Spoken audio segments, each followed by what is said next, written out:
This is the Nightly News Show. Join Jay the Man, the myth, the legend, the one and only Rags on the Disclosure Media Network.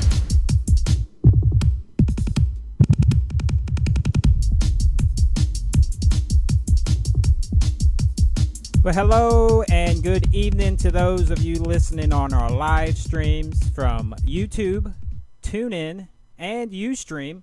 And, of course, all of you that download our podcast on iTunes. Again, don't forget to subscribe to our YouTube channel by going to youtube.disclosuremedia.net. Today, it's Tuesday, July 7th, 2015. Rags is still on vacation. He'll be back soon. We have Rex Bear co-hosting tonight's program. You can find out more about Rex Bear at his website at leakproject.com. Tonight, we welcome a wonderful guest, Tom Paladino. Tom Paladino is a scalar energy researcher and has 25-plus years experience helping people with pathogenic infection. For more information, please visit his website at www.selfhealgo.com. That's SELFHEALGO.com. Tom, welcome to the program. Thanks for sharing your time with us this evening. How you doing? I'm very well. It's great to be here. Thanks, Jason. It's great to have you on the program. Before we went on air, I told you I'm a noob with all this information, so I'm excited to find out about scalar energy. So, Tom, where does scalar energy originate, and describe its nature? Sure. It's all very simple. Scalar energy originates from the stars, the sun of the universe. And its nature in composition, it really forms a double helix. It looks like a vortex, or it looks like the same model of a DNA molecule. So scalar energy is all around us. Terms that are synonymous with scalar energy would be chi, prana, zero-point energy. Some people call it life force energy. Frankly, everybody is an expert in scalar energy, whether you realize that or not. And I say that because scalar energy is really the life force of the universe. Scalar energy is responsible for all movements in the universe, including, say, thinking, or including any type of emotion. Anytime we think, we're broadcasting scalar energy. And emotion is a broadcast of scalar energy. Our bodies, our molecular structure is held together by scalar energy. So although the term might be new to people, nonetheless, the concept is not. Everybody's quite familiar with scalar energy. We experience it, obviously, every moment of our lives. Yeah, I even have thought about that. We also, folks, we've got Rex Bear with us from the leakproject.com. You can find out more about Rex at his YouTube channel at youtube.com/clandestine time lord. Rex, what's your take on scalar energy? I know we had talked a little bit before we went on air. What's your take on this, and what questions do you have for Tom? Well, hey, Jason, and hey, Tom. It's great to be on the show. I've been doing research for about 7 years now, and I find it quite fascinating. The one thing that I haven't found, though, is really solid data pointing to the assembly and disassembly with this technology. And I know that, Tom, you're going to get into that with us here later, but you've made some pretty serious, powerful claims on your website about how it is able to cure many of these ailments and pathogens and viruses. And I was hoping that you could kind of get into some of that with us and show us maybe some data or white papers or evidence so that people can really look into this if they have those problems. Sure, by all means. And I am results driven, and I'm glad you're asking that poignant question. So let me cut to the chase. I do have scalar energy instruments, and with those instruments, I have found that I can control molecular state. In other words, I can either assemble a molecule or disassemble a molecule. Well, in specific, I've tailored my instruments. I've customized my scalar energy instruments so that I can break apart the molecular structure of pathogens. As such, I can break down the molecular structure of viruses, bacteria, fungi, protozoan, even prions.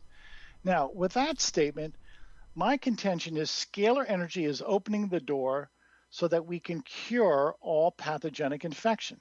Now, why do I say that? Well, if you can eradicate, if you can break down the molecular structure of a germ, a pathogen, and to the point that molecular structure no longer exists, that is, a germ, a pathogen, has been reduced into elements or proteins. Well, you've removed, you have eradicated the causative agent of disease.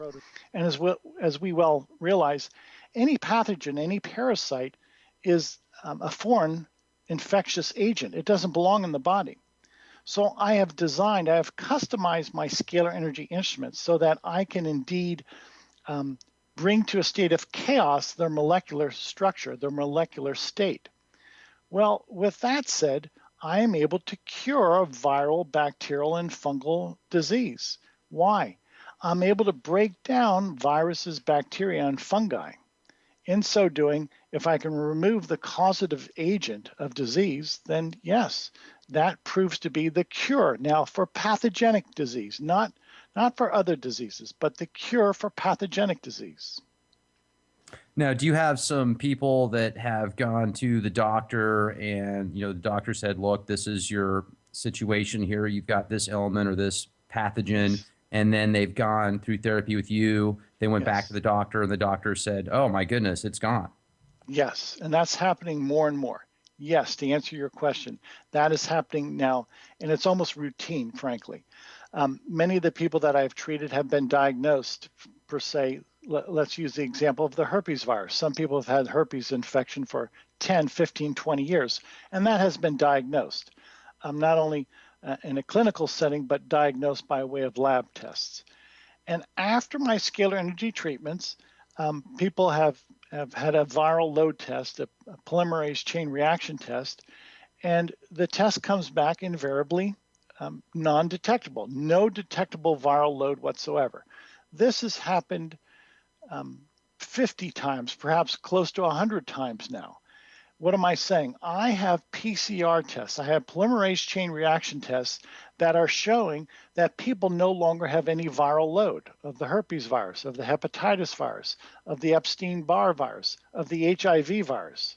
And my contention is this, that my scalar energy instruments are indeed working to the point that we can, again, deconstruct viruses. We can break them down. If I can break down, shatter a virus, it no longer exists. If the causative agent of disease no longer exists, you have cured now that pathogenic infection. Now, you said 50 to 100 people. What would the percentage be if you were to look at all the people you've treated with this that have had those elements, 50 to 100 people, what would that be in percentage? Okay, it would be 100%.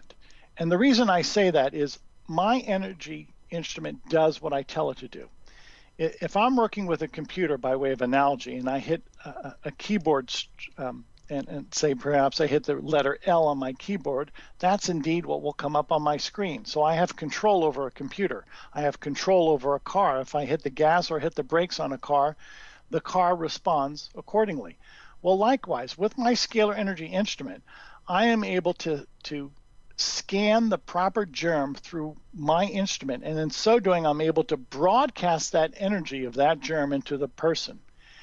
My contention is, with my scalar energy instrument, it is a light operation. There is no human ingenuity involved in its operation. Hence, the operation is not subject to my human opinion, to human error, if you will. So it is entirely a light process. And with that, I am instructing my instrument to what? To broadcast the specific harmonic into a person in order to break apart a germ.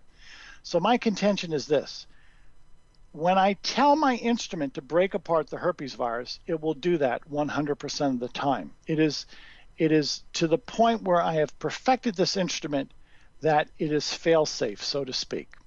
If I tell my instrument to break apart the HIV virus, it will do that, and it will do that without fail. And I say that without reservation on account of the fact that, once again, I'm working with light energy. And light energy is fundamental. It is not subject to human whims. So with that statement, I contend that scalar energy will indeed prove to be essentially the cure for all pathogenic infection. Once we really delve into this and understand its nature, I will say it's almost routine now for me to break apart a germ, a pathogen. So to answer your question, I have 100% success rate. Now, I mentioned to you that I have at least 50, perhaps 100 diagnostic tests to back up to substantiate my claims, and I do. Just 2 days ago, a gentleman offered me a PCR test, a polymerase chain reaction test for the herpes virus. And after being infected for years with the herpes virus, he went and had a subsequent test, and this viral load test came back undetectable. There was no detectable viral load. Well, most importantly, this individual no longer has any symptoms of herpes. Frankly, that's another cure of herpes that I can speak about. It has become routine. My process is now so perfected. It is to the point that I've honed this instrument to the point that, yes, it is a matter of fact that I can cure pathogenic disease. If I could jump in here, Rex, I just wanted to get a question in here. What is the difference, Tom, between scalar energy and electromagnetic energy? That's a wonderful question.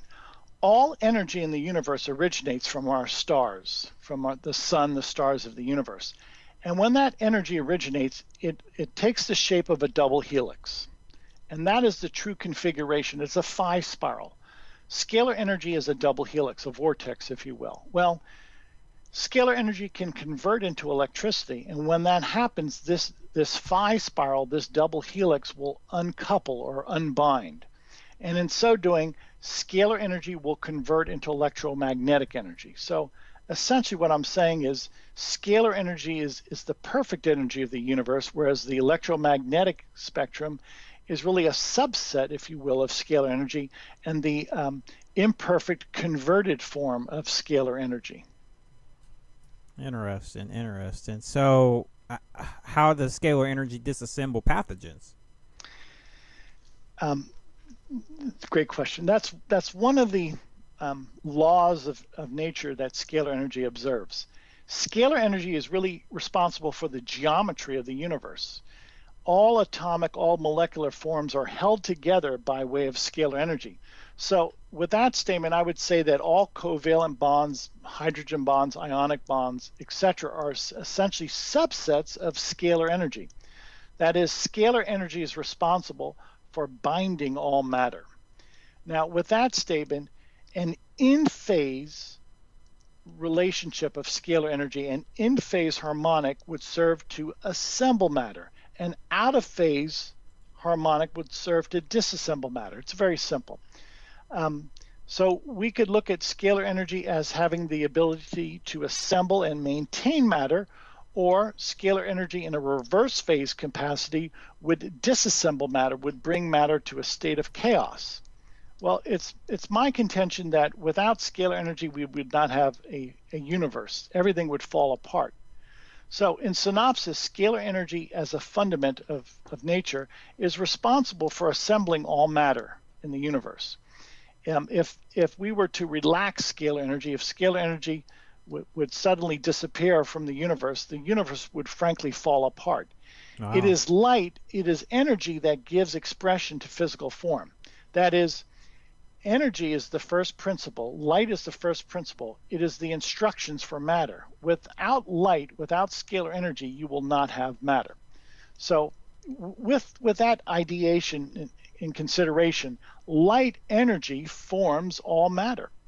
Well, I take germs and in reverse now, by way of the reverse phase angle, I instruct scalar energy to unbind, to break apart the molecular bonds of viruses or bacteria or protozoan or fungi. So you see, what I've developed is a fundamental control over pathogens. And I do that by way of this primal force in nature, scalar energy. I have the ability to either form matter or to break apart, to bring matter to a state of chaos. Tom. So essentially what I'm saying, scalar energy is going to open the door for us to control the physical universe. Have you looked into dark matter or dark light to see if is there any connection with that scalar energy? First of all, can you define that term? What would dark matter be? Well, dark matter, I guess, is, where they say it's just everywhere in space, but we just really can't see it. Oh, okay. Let's term that ether. How about if we do that? Okay. Yes, there is ether. It is the medium of the universe.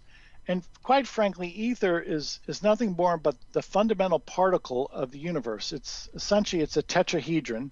It's an equilateral tetrahedron. That is the fundamental particle of the universe. Well, when scalar energy works through the ether, then scalar energy can form molecules, atoms, even electrons, protons, and neutrons from the ether. So in summation, there really are only two considerations that we have to consider in the physical universe to start. That is, you have energy. Scalar energy is the first and foremost energy of the universe. As I said, it will degrade into electricity and magnetism. Nonetheless, scalar energy works through the medium of the universe, the ether. The ether is an equilateral tetrahedron made out of crystal quartz. And that ether is the fundamental particle of the universe. It's indivisible. So in synopsis, all you really need is scalar energy working through the ether, forming matter. Ether is the building block of all physical forms. And it is scalar energy that gives expression, that gives instructions to the ether. So you're correct in that assumption. Yes, some people call it dark matter, some people call it ether, the medium of the universe, etc. Tesla referred to that quite frequently. Obviously, you need a medium for light to propagate through. So in order to have scalar energy, you need this highway, so to speak. You need the medium of the universe, which is the ether. Great. Rex? Yeah, and also I wanted to bring up that there's a lot of scientists and physicists out there that they're still looking for a finite point, some form of matter. When you look down in the quantum levels, you break matter down, there is no finite point. It's all basically hollow. They're still yet to find it. It's a frequency-based. Everything has some type of frequency. So you bring up this certain Scalar technologies, and it sounds to me what you're speaking of is a combination of maybe light and energy combined with the radionics type stuff that I've done some research on. Now, when you bring up this machine that you've put together that's controlled and designed to facilitate certain energies at certain points of the body to get rid of certain elements and diseases, could you describe this machine in detail for us? And then you also talk about how you tell it what to do. You tell it to get rid of herpes or hepatitis, and it does so. Could you explain how that's done? Sure. If I were to place my scalar energy instrument on a work table, it would measure approximately 8 feet in length. And there's really three components to it. It's the main unit, the power unit involves a capacitor and involves a filament tube in which I'm able to take scalar energy and finally collect that scalar energy and then run that scalar energy into Tesla coils. And by the time that energy is entering into the Tesla coils and broadcasting out, it is indeed a true scalar wave, a standing scalar wave. And then the third component is a receptacle in which I place photographs of germs, and I'll get to that later. So what I've described in a nutshell, in many ways, as far as I'm concerned, is the modern day equivalent of the Ark of the Covenant. If you will, you can look at this as a biblical reference. The Ark of the Covenant was the first example of a scalar energy instrument. Now, other researchers and developers such as Tesla and Moray had scalar energy instruments, but I don't believe many people have developed true scalar energy instruments. I believe most people today are still working within the electromagnetic spectrum. And I say that because if you're working in a scalar energy environment, it's quite unique. It's different. It's not the electromagnetic spectrum. And the results, what you can achieve in a scalar energy environment, a scalar energy force field, you cannot achieve in an electromagnetic force field. Now, moving on. In order for me to, say, break apart, to disassemble the herpes virus, I actually take a photograph of the herpes virus and I place it into my scalar energy instrument. Now, everything I do, once again, is devoid of human interpretation.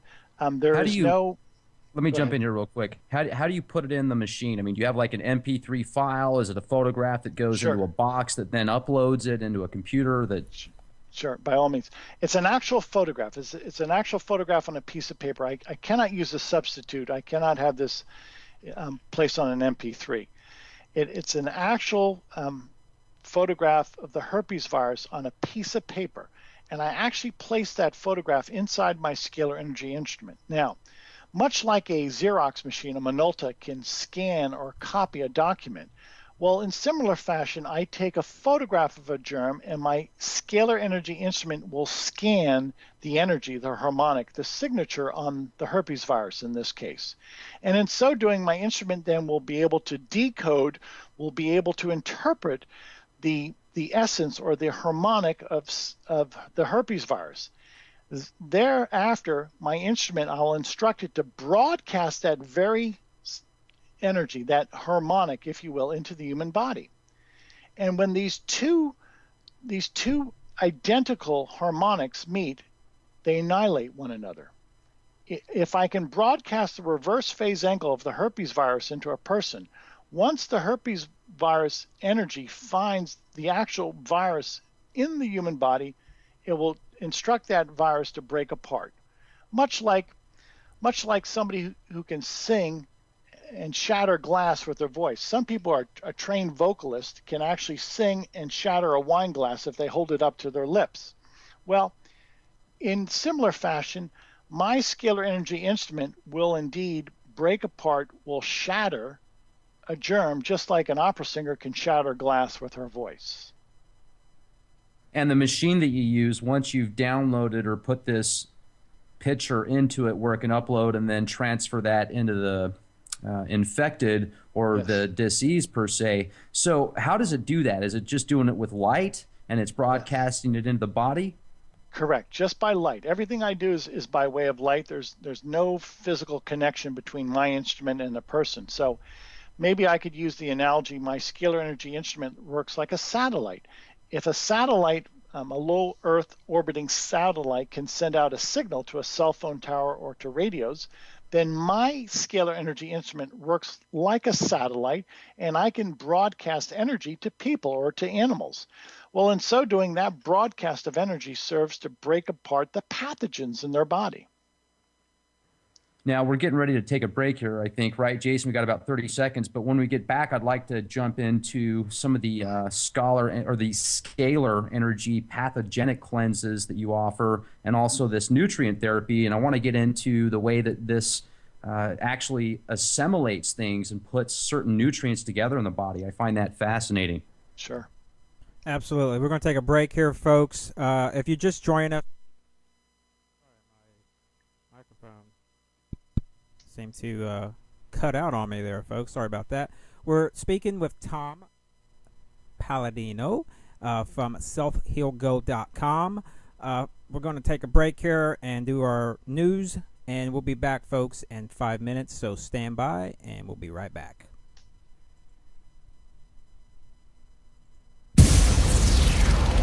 We'll be right back with the Nightly News Podcast with Jason and Regs. From Keene in the Shire, the Liberty Media capital of the world, this is Daryl W. Perry, host of FPP Radio News for Tuesday, July 7th, 2015. Silver is trading at $15.62 per ounce. Gold is valued at $1,165 per ounce. And according to BitcoinAverage.com, the average price of Bitcoin is $270. Antiwar.com reports at least 12 people were killed and 25 others wounded yesterday when an Iraqi Sukhoi Su-25 warplane accidentally bombed the capital city of Baghdad, dropping its munitions into a residential neighborhood. All of the slain were reportedly civilians. Iraq, which had virtually no air force when the Islamic State War began, bought the Su-24 and Su-25 warplanes from Russia last year. Iraqi officials are blaming yesterday's bombing on a technical failure that led the plane to drop a bomb over the New Baghdad neighborhood, destroying several homes. Officials are trying to downplay the incident, but this is likely to add to concerns among Iraqis that the government doesn't seem to have a handle on the Islamic State war and that the military is simply incompetent whenever it tries to conduct operations. Iraqi officials say the warplane was in the process of conducting a bombing run when the technical failure occurred, which is puzzling because New Baghdad is on the eastern side of the city, comparatively far from any of the Islamic State neighborhood. The closest the Islamic State forces are west of the city along the Anbar province border. In Survivor Max by Davi Barker, 11-year-old Max must survive the zombie apocalypse alone in New Hampshire. Slow-moving and non-thinking, the lame brains swarm his home searching for living flesh. Max must apply his Porcupine Freedom Scouts training to plan his escape, but first he must prove that he's too smart to die. Look for Survivor Max on Facebook and Amazon, or read Chapter 1 free at survivormax.com. UPI reports former Attorney General Eric Holder will return to work for Covington and Burling Law Firm, where he was a partner for 8 years. Holder was the head of the Department of Justice from 2009 until 2015 and was the third longest-serving Attorney General in U.S. history. According to Covington and Burling, where Holder was a partner from 2001 to 2009, Holder will focus on complex investigation and litigation matters, including matters that are internal in scope and raise significant regulatory enforcement issues and substantial reputational concerns. Holder was replaced by Loretta Lynch, who was sworn in on April 27th by Vice President Joe Biden after Senate Republicans stalled her nomination for 167 days over abortion language in a human trafficking bill. Timothy Hester, chairman of the firm's management committee, said in a statement, "It is a source of great pride to welcome Eric back to the firm after his distinguished service as Attorney General. Eric's entire private practice career has been as a Covington partner, and we look forward to the role he will again play as a colleague, leader, client advisor, and advocate." Holder said returning to the firm was like coming home. For over 35 years, Robertson Roberts has been a trusted source for buying and selling your investment-grade precious metals. They also take Bitcoin for precious metal purchases and permanently removed the minimum purchase order for all orders paid in the digital currency. Call Robertson Roberts today for knowledgeable advice on investing and a forward-thinking approach to new technologies. 850-478-5270 or online at rrbi.co. Reuters reports New York City has agreed to pay more than $330,000 to 6 Occupy Wall Street protesters who were doused with pepper spray without cause, an incident that helped galvanize the movement during its early days. Lawyer Mark Taylor, who represented 3 of the protesters, said on Monday that the settlements for each of the 6 individuals ranged from $52,500 to $60,000. Taylor said, "We think it's good compensation for the injuries that occurred to our clients. They are settlements we think reflects the city's realization that they were very much liable." The deals, which resolved several civil lawsuits filed in Manhattan federal court, come nearly 4 years after Occupy protests swept the country as activists called for greater income equality. The city did not admit wrongdoing as part of the agreements. The incident, captured on video, occurred on September 24th, 2011, just a few days after Occupy protesters set up camp in a park in New York's financial district. The video shows Deputy Inspector Anthony Bologna using pepper spray on several protesters during a march in downtown Manhattan. The New York City Police Department docked Bologna 10 vacation days for violating the departmental policy. This has been FPP Radio News, online at fppradio.com.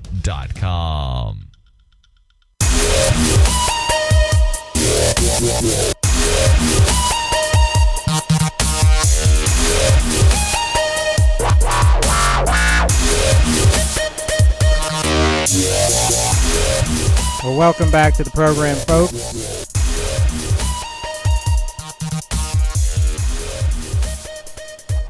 We are speaking with Tom Paladino. We also have Rex.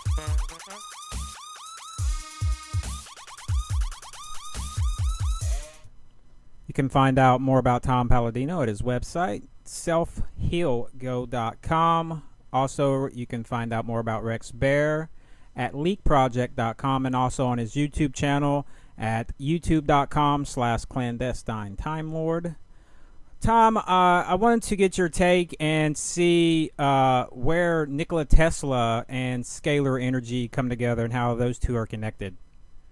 Sure. I think a watershed moment in Nikola Tesla's life is when he moved to Colorado Springs in 1899, and he conducted extensive scalar energy experiments. And from that point forward, I'm convinced that scalar energy was probably first and foremost on Tesla's mind. If you look at the career of Nikola Tesla, it's really divided into two chapters. The first chapter is that of electromagnetic energy. He is indeed the father of AC electricity. But the latter part of his life, he devoted almost extensively to scalar energy. I'm convinced of that. And most of Tesla's inventions and his theories later in his life really reflected upon the scalar energy dimension. I will add that's why so many people today do not understand Tesla. The early part of his life, he was working with electricity. The latter part of his life, he was working with scalar energy. And that's why today many of his inventions in his last days, if you will, are still not understood. They're poorly understood. Why? Because he was working with scalar energy. He was not working with electricity. Interesting. Rex, did you have anything to add there? No, actually, I was just thinking when you brought up Nikola Tesla, I was out in that neck of the woods a couple years ago, and I went past his old house, and I had an opportunity to speak with the guy that lives on the house that was built over his old house, and it was pretty interesting. It's a neat area out there, and he sure was a fascinating character. You know, some of his inventions and the stuff he put together was just absolutely light years ahead of his time. The scalar energy technology that you've been working on, I know that one thing you really talk a lot about on your website and also on your YouTube channel, Tom, is the scalar energy pathogenic cleanse.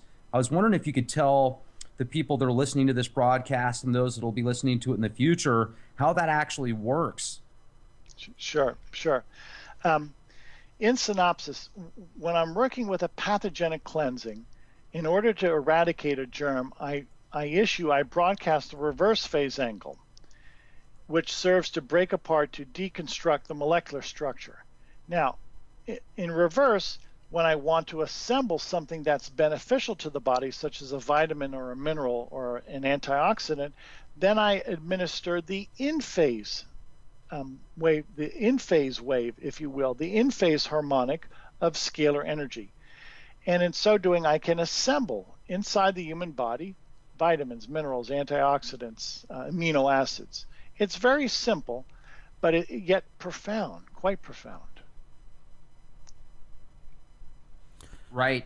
And also, so with the pathogenic cleanses that you've done, have you ever been able to get some maybe photographs at the quantum level or with an electron microscope showing that these frequencies are actually breaking down these viruses? I did that years ago, and it if you will, satisfied my curiosity. Now, I have a scientist that wants to conduct that experiment at a distance. In other words, I live in Florida, and this scientist wants to conduct an experiment whereby he can view perhaps a bacterium under a microscope out of state, not in the state of Florida. And if this scientist will submit to me a photograph of that germ, I'll be able to break apart that germ and video record it. And I'm doing that now, obviously at a distance. I'm working with this scientist out of state, and we will indeed achieve that, and we will prove that. And once we video record that, we'll release that obviously on YouTube video. And in so doing, that will serve to prove that yes, scalar energy can work at a distance. It is non-local. That scalar energy can indeed break apart a germ, and we can indeed show that. We can demonstrate that by way of video recording under a microscope. Sure. So, Tom, if I could go back to Tesla, what ways was he using scalar energy? Tesla was so ingenious. It is said that Tesla could easily, almost casually, create lightning bolts in Colorado Springs when he was demonstrating scalar energy, which calls to mind that scalar energy would be essentially an infinite source of power, of energy. All lightning bolts originate as scalar energy, and then they degrade into electricity and magnetism. Nonetheless, Tesla was able to take his scalar energy tower in Colorado Springs and to broadcast these powerful lightning bolt strikes. My point is this: scalar energy is everywhere, and what Tesla had achieved was simply extracting that energy and being able to control it, to harness it, to the point of creating lightning bolts. So with that statement, scalar energy serves as an infinite supply of energy. It's clean energy. You don't have to mine it or extract it. It's certainly not nuclear. There's no radioactivity. And the fact that it's relatively inexpensive to harness and to control, well, that in and of itself will serve to put an end to the energy crisis. Tesla, I understand, at one time retrofitted a Pierce Arrow automobile with a scalar energy engine. The engine had no combustion. That's the nature of scalar energy. There is no explosion. There is no combustion. And with this retrofitted Pierce Arrow car, Tesla was able to work on scalar energy, and the car, I understand, achieved a top speed of 90 miles an hour, all by way of scalar energy, no gas, no petrol whatsoever. Wow. What does that mean to mankind? Well, that means cars, transportation by way of scalar energy. Again, clean energy, infinite in supply, and relatively inexpensive once you harness it and apply it to certain functions. So what is the future of scalar energy, and how will its acceptance serve to change the world for the better? Scalar energy, in my estimation, will have a far more profound impact upon mankind than that of electricity. If you could imagine our world without electricity and how electricity, the harnessing of electricity, has advanced mankind, my contention is that scalar energy will have a more profound effect upon mankind than that of electricity.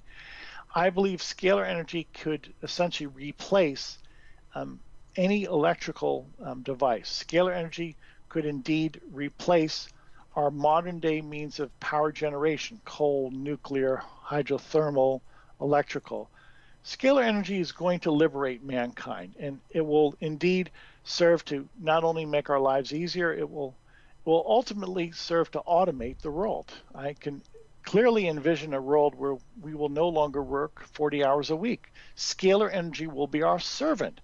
As such, I don't think it will be necessary to work more than 15, 20 hours a week. Wow. And do you think that's the main reason why Tesla was taken out, basically? I mean, Yes. As the story goes, J.P. Morgan was indeed financing him for some time. That has been established.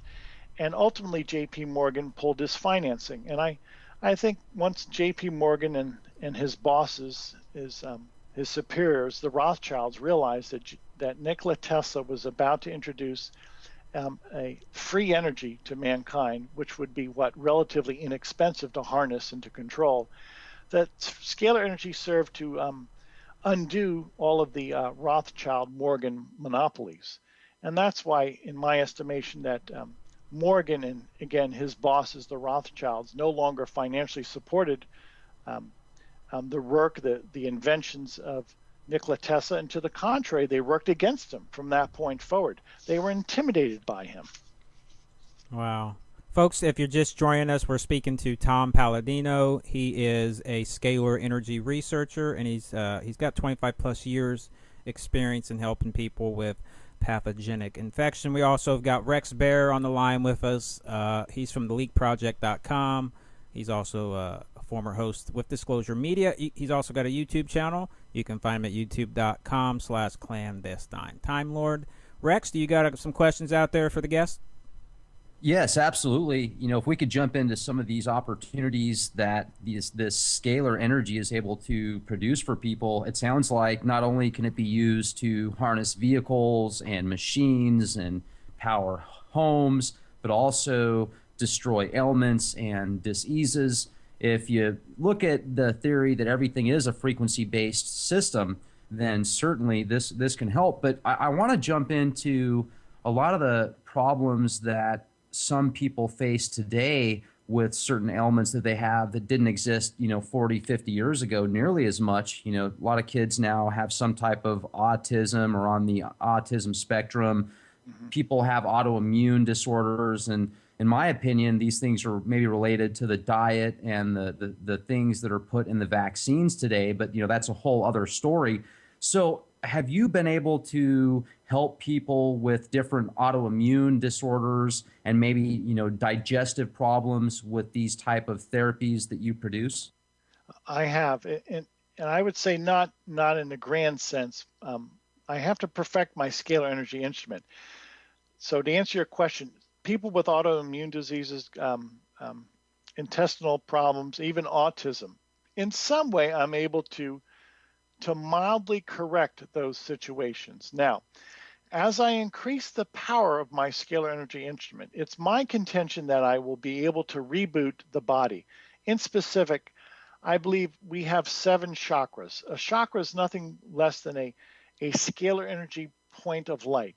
So we have those 7 chakras aligned in our body, which are what? 7 meridians, 7 chakras of scalar energy concentrated. A scalar energy instrument can, if you will, align, harmonize those 7 chakras. It's almost as if you would have a dead car battery and you would jumpstart it with cables. Well, how do you jumpstart the human body? You jumpstart the human body with scalar energy. Now, I've known of one researcher who worked with scalar energy, and in particular, what comes to mind is the Hieronymus family. They're no longer with us. Nonetheless, Galen Hieronymus was working with scalar energy, and in some ways he was able to either bring people out of comas, or in many ways he was able to reverse depression and anxiety with his instruments. Well, in some way I'm following in the footsteps of Galen Hieronymus. I am able sometimes to reverse depression. And I do that by way of my high-powered scalar energy instrument will correct these chakras, will indeed have a profound effect upon the mood, upon the psyche of a person. So not only is scalar energy a wonderful tool for our physical ailments, but also it has broad application for our psyche, for our psychological disorders as well. Also, Dr. Royal Rife created what some people call a Rife machine or a radionics box, which some people say it has a lot of woo-woo factor to it. There's not a lot of verifiable data to it. But what you're talking about, especially when you brought up this machine that you create and you'll put a photograph into it and it will then take that photograph and send a light image of it into the diseased or the ailment area. So did you take something from Dr. Royal Rife and some of that technology and incorporate it into your own? I didn't, by accident, I would say I copied Rife. That was never my intention. I never really studied Rife. I studied as a youngster Tesla and another scientist by the name of Hieronymus. And at that time, I met the widow of Galen Hieronymus, a woman by the name of Sarah Hieronymus. And she mentioned to me that her late husband had great success using photographs, actual photographs or actual samples of physical objects. So I had it in my mind never to work with the scalar energy instruments with dials or trying to interpret the harmonic of something. To the contrary, I always had in my mind to use a photograph, an actual photographic representation of an object, which is indeed what I would call the real McCoy or the true essence. So, and with that in mind, what Rife was doing, I understand Rife was using more or less frequencies, and he was trying to gauge, if you will, what particular frequency would serve to break apart a germ or would at least arrest a condition, etc. Okay, that's fine. What makes my instrument so favorable to breaking apart a germ, I actually introduce into that instrument, into the scalar energy instrument, the germ itself. So there's no human interpretation. There's no dials. There's no human input. And again, my instrument will scan a photograph of a germ just like a Xerox machine will scan a document. That's why I'm so emboldened by this process. There's no human ingenuity. There's no room for human error. I've eliminated the human equation, if you will. Everything is a light interpretation, and for that reason, it's fail-proof. Interesting. You know, also, I'm curious as to the stuff you put into this machine when you'll put in some type of photograph or something like that. Have you been able to enhance people's abilities with it as well? I mean, have you ever tried to, let's say, gain a certain edge with something that might have something to do with the molecular level? Have you ever been able to put some type of photograph or image into your machine, work it on yourself to obtain some type of power or extra strength? Sure. I'll start with this. I have a hormone therapy for both men and women, and female hormones to respective of women, and male hormones obviously for men. And in many ways, and I am under the male hormone therapy, in many ways I feel stronger, a greater sense of vitality. Why? I am indeed assembling testosterone in my body when I treat myself for the male hormone therapy. It works. So to answer your question, yes, I have a hormone therapy, and it is advantageous to both women and men respectively. To move on, do I think I can increase the vitality of people by other chemicals? Of course I do.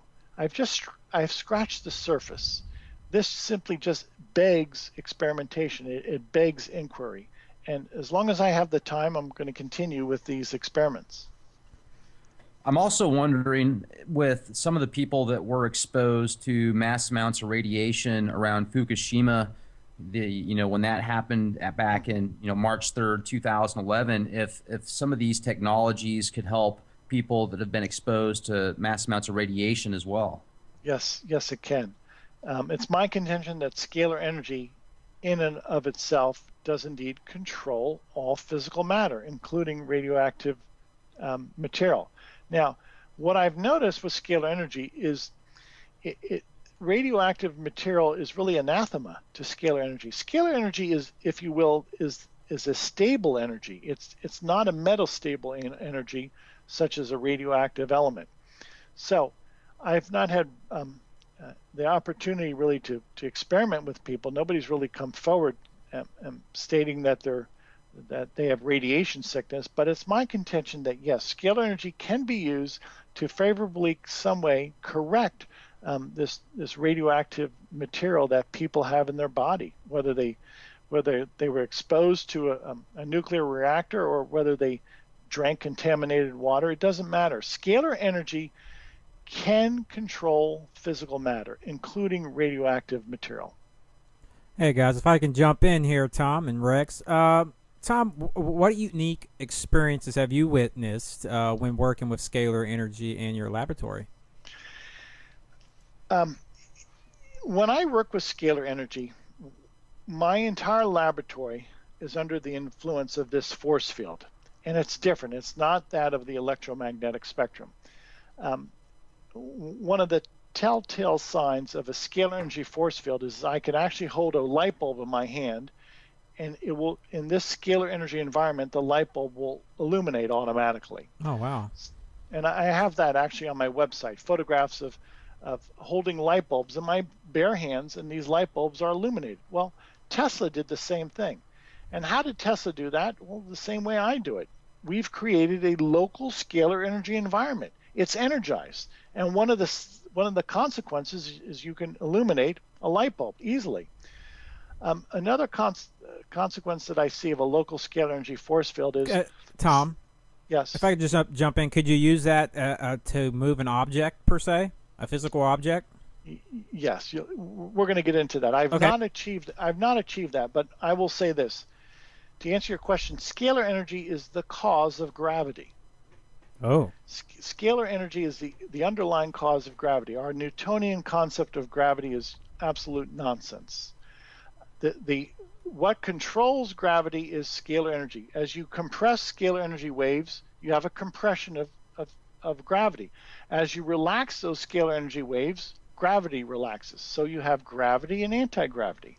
Scalar energy is the cause of gravity. Now, to answer your question, to speak to that point, if you can relax gravity, then you can create what? A situation of anti-gravity. And I think within the next year or two, I'll be able to demonstrate anti-gravity in my laboratory.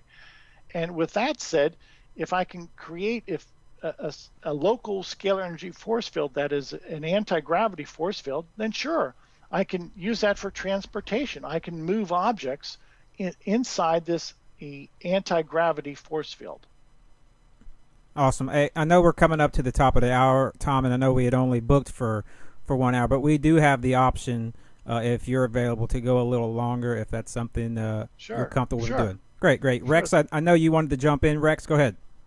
Hey, thanks a lot. There's a lot of things that, in my opinion, could certainly use a little boost of confidence and help. You know, the Earth right now is going through some serious changes. The atmosphere is being depleted by a lot of the chemical trails that are being sprayed and the pollution. The environment's really kind of turning into this bipolar environment. You know, one day it's 90, 100 degrees. The next day it's 40 degrees in South Dakota or North Dakota.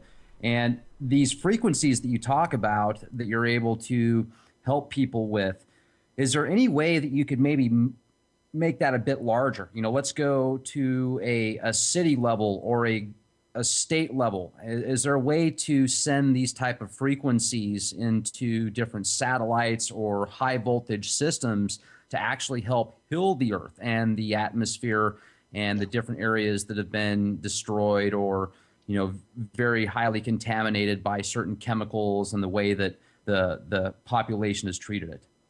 Yes, I would say there is, and it's simply a matter of the time, and will I have enough time to develop these instruments to the point where I can apply them as such? I'll say this: scalar energy is really the cause of weather phenomenon. So you could ultimately control the weather with scalar energy.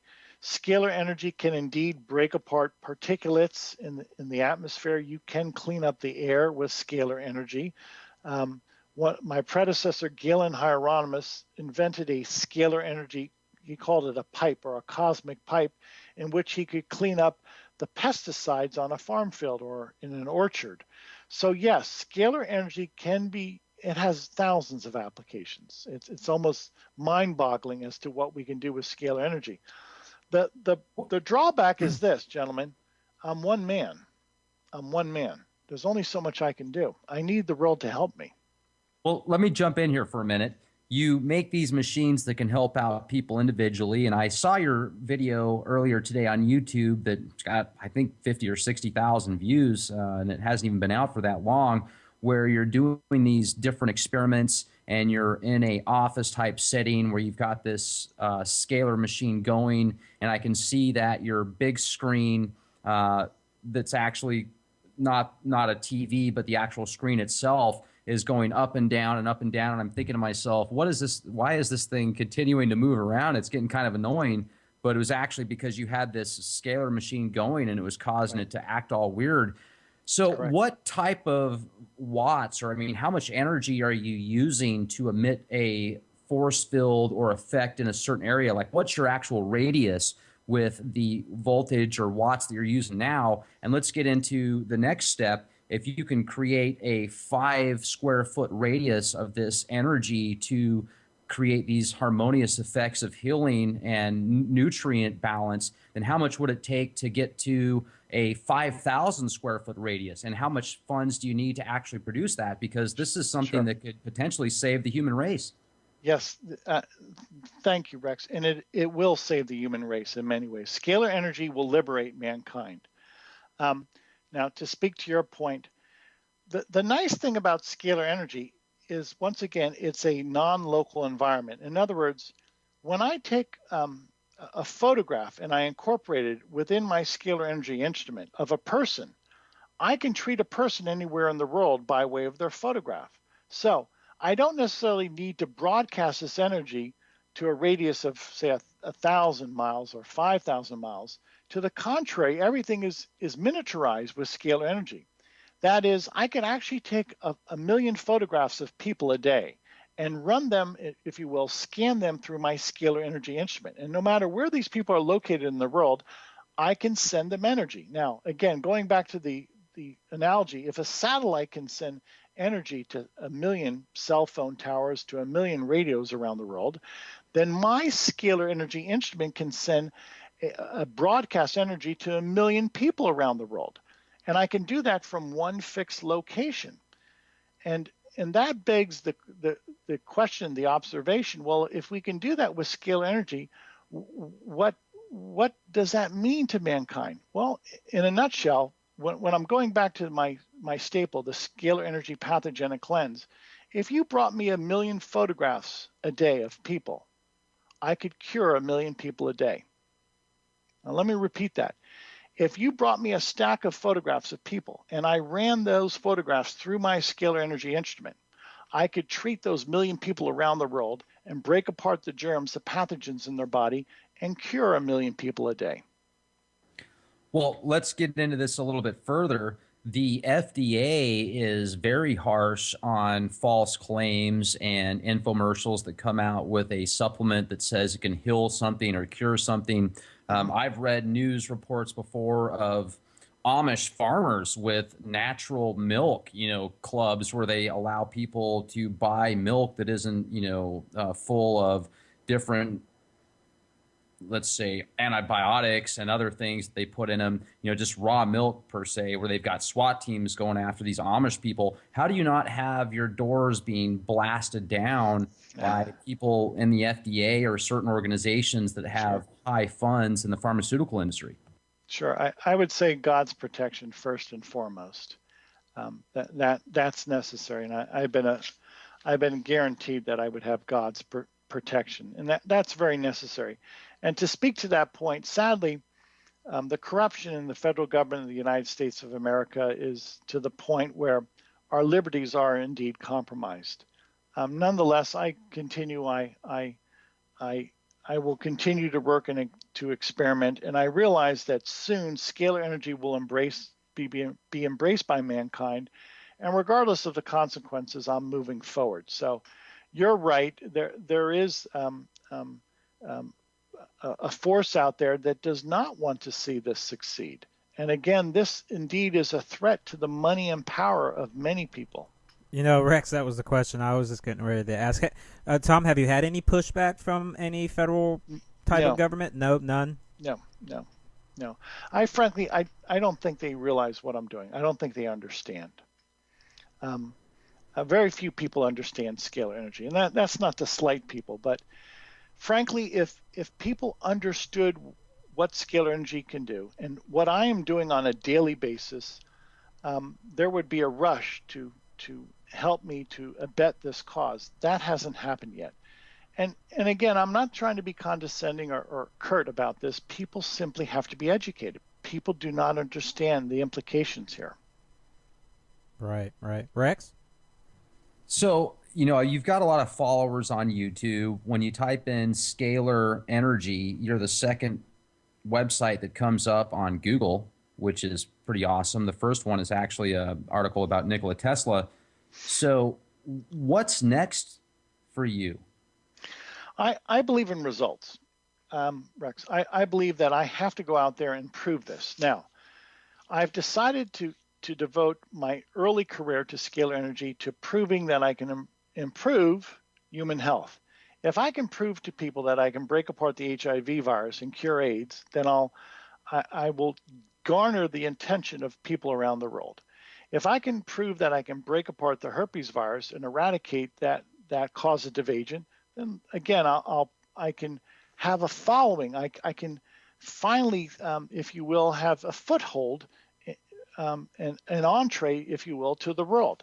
Otherwise, if it remains theoretical, people aren't interested in theory. People are interested in benefits, in helping people. So first and foremost, I have to prove to the world that I have the cure for all viral, bacterial, fungal, protozoan diseases. I have to prove that I can eradicate pathogenic disease, period. Once I prove that, then people will start to see the merit and then they'll help me. Otherwise, I remain a quiet researcher, if you will. Well, and let me be a skeptic here for a minute, because you say that you have a 100% cure rate and you have 50 to 100 cases of people that have actually came to see you and they had some type of, let's say, herpes or hepatitis or whatever. Now it's gone. Right. So, Right. there's stocks out there, there's companies out there that create these experimental drugs that might work or might not, and there's billions of dollars that are funded into these companies, and the stocks will go from 50 cents to $50 to bankrupt over, in a very short time because it doesn't actually work. So if this is legit, I'm just going to play the skeptic here for a minute. If you've got 50 people to 100 people that have been cured from these ailments, I would think that there would be billionaires and multimillionaires at your door willing to invest a ton of money saying, look, man, let's show our stockholders that this is legit and we're going to be billionaires. Let's do it. So has there been people that have been knocking at your door saying, I want in on this? No, there has not been. And to me, that remains a mystery to me, why I have not been approached by any serious party that wants to work with me. I have demonstrated this time and time again by diagnostic tests and by the testimonial of the people who were at one time infected with these pathogenic agents. Viral load tests come back negative. There's no sign, no trace of the herpes virus, of the Epstein-Barr virus, of the HIV virus. These viruses, these pathogens are being eradicated.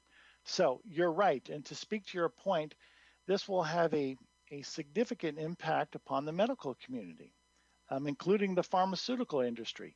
If I can easily break apart germs and do it with light, and if I can easily treat 1 million, 2 million people a day, if I can easily treat 5 million people a day, I can. My scalar energy instruments, I have more than one. My scalar energy instruments, if I had a trained staff helping me, I could easily treat 10 million people a day. Now, if I can do that and if I can cure them of pathogenic infection, well, it's not too long before I could cure everybody in the world of hepatitis. It's not too long before I could cure everybody in the world of AIDS, HIV infection. I'm rather astounded that my research has been suppressed this long, even though I have a stellar track record, and I'm proving it day after day. People are getting well. So let's get into, I would like to ask you some of your personal opinions on things then, and we can jump into the latter after. So do you feel that a lot of these elements that are out there now, let's say the HIV virus, do you think that that's actually created by man, or do you think that was in nature all along? The HIV virus is a man-made virus. The purpose of the HIV virus is to reduce world population. The HIV virus did not exist 50 years ago. The only reason we have the HIV virus today is because genetic engineering became apparent and plausible back in the 60s and 70s. I don't know how and when or who exactly created the HIV virus, but it's rather evident now. These are new and emerging viruses, and these viruses are man-made. They are produced in a laboratory. And again, it's quite nefarious. The HIV virus, the Ebola virus are man-made viruses, and their primary purpose is to depopulate the world. Now, also the vaccines that kids have to take in order to be able to go to schools now is absolutely horrific. If you look at they've got to take 20 or 30 vaccines by the time they're 8 years old. And you look at the actual ingredients that are put in these vaccines, it's quite mind-boggling to know what's in it. So do you feel that the vaccines and the GMOs and the stuff that they're, the fluoride that they're putting in the water, et cetera, do you think that that's all being orchestrated for population control? I would say that genetically modified organisms, GMO food is terrible. It's absolutely terrible. So I'll break this down. And the likes of these biotech companies, including Monsanto, the purpose is power and money and control. If you can control the seed supply, if you can control the food, you can control mankind.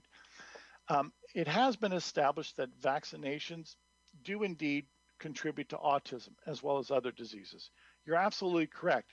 Many of the material of any type of vaccination has to be circumspect. We've observed that some vaccinations have aluminum particulates or mercury. It's terrible. I am not necessarily against all vaccination. When in the right place, sure, vaccination has saved lives. Nonetheless, I'm very much against this broad scale, everybody has to be vaccinated policy. That's not right. I frankly think that scalar energy, the technique that I've developed, the scalar energy pathogenic cleanse, is going to be eventually the substitute for treating pathogenic infection, as well as the substitute in some cases for the need to vaccinate. We see other nefarious attempts by this New World Order. We could consider chemtrails and the fluoridation of our water. Whether people are aware of that or not, that's another issue. Nonetheless, these events are indeed taking place, and yes, I'm very much against this. I'm very much against putting fluoride in the water. I drink water that's not fluoridated. Do you ever put anything in your house to eliminate some of the harmful effects of, let's say, just pollutants and radiation and giant cell phone towers? Is there some type of frequency that you have in your house at a certain level to help eliminate that? No, I don't think that's necessary.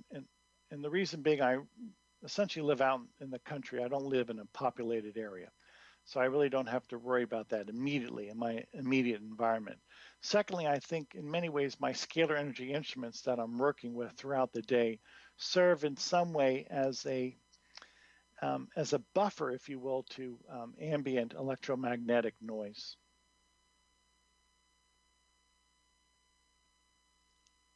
Have you ever looked into the effects that are actually caused by giant cell phone towers and such? Not personally, no. I don't have the time for that. Do I think there's...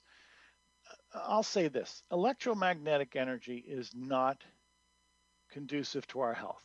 It's always been my contention that electricity and magnetism are imperfect energy. To the contrary, scalar energy is perfect energy and cannot harm you. So any electrical device, whether it's a cell phone tower, or a toaster, a car, refrigerator, I am not in favor of electromagnetic energy for the simple point that entropy, decay, death is introduced by way of electromagnetic energy. To the contrary, scalar energy does not experience entropy, hence there is no decay, there is no degradation involved with scalar energy. It's really of a divine origin. So to answer that question, any device using electromagnetic energy really is in essence in some way harmful to human health. Yeah, it's very interesting. You'll see a lot of these giant cell phone towers now that are right next to schools or, water supplies. I wonder sometimes if it might affect the water. Have you ever tested have you ever had samples of water that have been under these different scalar energies and you've tested them before and after? I've not done that myself, but I have. Professor Emoto did that out of Japan, and he observed that scalar energy subjected to water would produce incredible geometry and form and coherence. And I'm all for that.